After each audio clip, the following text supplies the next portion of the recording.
Akalain mo, ang tagal mong iningatan yung iyong account pero nag-share ka lang ng content about sa politika.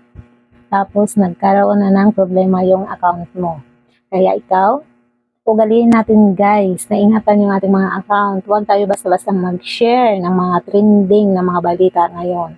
Kaya kung ako sa inyo, kumain na lang tayo ng grapes. Kaysa naman makiki-share tayo, manood na lang tayo guys. At saka mag-iwan ng like. Iwasan na rin nating mag-comment. Dahil minsan hindi natin napapansin yung laman ng ating puso. Of course, kapag mayroong mga trending na balita dyan, mapapakomment tayo ng hindi maganda or hindi pasok sa community standard ni Mita. Kaya ikaw, bago ka mag-comment, bago mag-share, mag-isip-isip ka muna kung ito ba ay okay or hindi at nakakabuti sa account mo or hindi. Ayan. Good morning. Have a nice day everyone. Kain tayo guys. Masarap.